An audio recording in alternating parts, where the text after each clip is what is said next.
They told you the Templars were gone, burned, broken, buried beneath centuries of ash and accusation. But what if the story you know, the raids, the heresy, the flames, was only the cover page?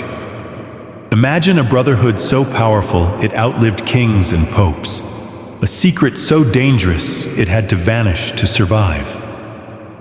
Some say the order ended on a Friday the 13th. Others whisper it never ended at all, that it went underground, unseen, guiding empires from the shadows. You've heard the rumors. Now you'll hear the truth, the forbidden history that refused to die. So take a breath. Let the noise of the world fade away. Imagine a candle flickering in a stone chamber, a whisper echoing through the vaults of time. The story begins not with swords or crowns, but with silence and a vow that would change history forever. You're about to step into a story that's been buried for more than 800 years, a story written in blood, faith, and secrecy.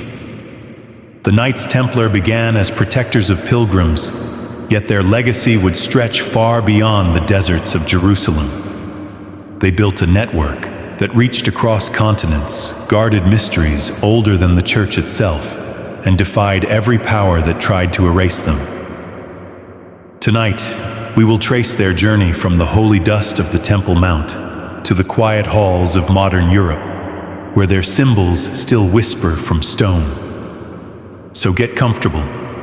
The firelight is steady, and the past is waiting. Before we venture further into the shadows, take a moment to subscribe so you never miss a secret that history has tried to forget.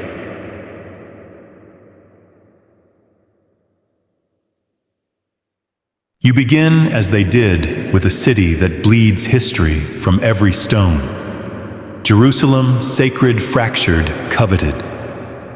In the winter of 1119, nearly 2 decades after the First Crusade wrested it from Muslim hands, the city teetered between holy fervor and violent uncertainty. Pilgrims arrived in waves hoping to touch the soil where Christ once walked, but few made it unscathed. Bandits roamed the roads. The spiritual journey became a death sentence for many. And amid this chaos, 9 knights stepped forward not to rule, not to preach, but to protect. Their names were known to only a few at first. Hugues de Payens, a French nobleman with austere devotion, led the group. They weren't wealthy. They weren't numerous. In fact, they were famously poor, hence the title, the Poor Fellow Soldiers of Christ. They wore plain tunics, no lavish armor, and their seal depicted 2 men riding a single horse. Humility, yes, but also a message: we share everything, even the beast beneath us. They swore themselves to the canons of the church, taking vows of chastity, poverty, and obedience. Yet unlike other monks, these men bore swords. Their monastery was the battlefield their prayers whispered beneath chainmail. They set up headquarters in the Al-Aqsa Mosque, a building that in Christian imagination was believed to stand atop the ruins of Solomon's temple. This was no accident. They were guarding a site considered not just sacred, but mystical, and perhaps deeply dangerous. Officially, they existed to protect pilgrims. Unofficially, whispers soon spread.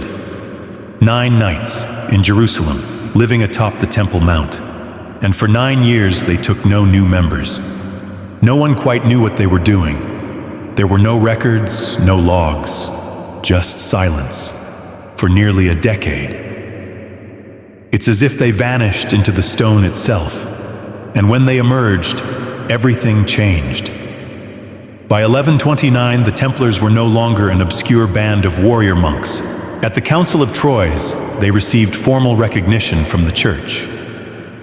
Bernard of Clairvaux, a charismatic abbot and future saint, wrote glowingly of them, calling them the new knighthood. In an age where soldiers lived in sin and clergy wallowed in luxury, the Templars offered a paradox: devout killers who bowed only to God. The church approved. Donations poured in, Nobles gave them land, peasants gave them sons, and kings gave them power. Within a generation, they were no longer poor. They were unstoppable. But what happened in those 9 silent years? What did they find beneath the Temple Mount? That's where the story bends away from dry parchment and into shadow.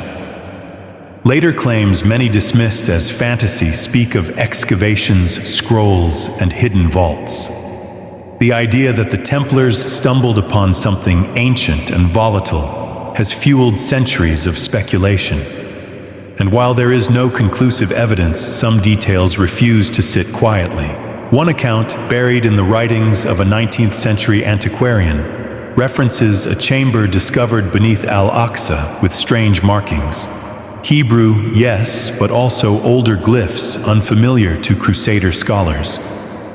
Another tale told in the annals of a German monk decades later described Templar knights carrying out sacred objects in silence under the cover of night.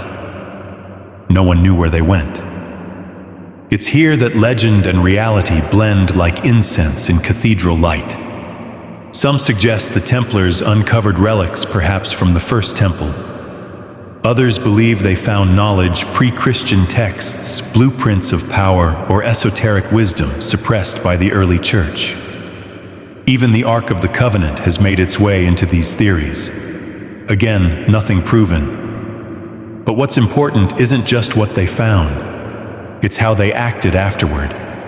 With certainty, with purpose, as if they'd seen something worth protecting at all costs.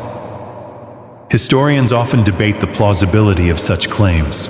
Were the Templars just devout warriors who happened to rise at the right moment? Or was their sudden elevation from 9 obscure men to the most powerful order in Christendom fueled by something more strategic? Some scholars argue that their location atop the Temple Mount was simply convenient, a gift from King Baldwin II. But others more quietly ask why no other group in Jerusalem's long history had used that space quite the same way. Why, if nothing was there, did they stay so long without recruiting, without expanding, without speaking? The mystery only deepens when you examine the Templars' internal structure. Most monastic orders were transparent in hierarchy and rule. The Templars, however, operated on multiple levels. The Grand Master was public-facing, but below him, layers of secrecy emerged. Certain knowledge was passed orally. Initiation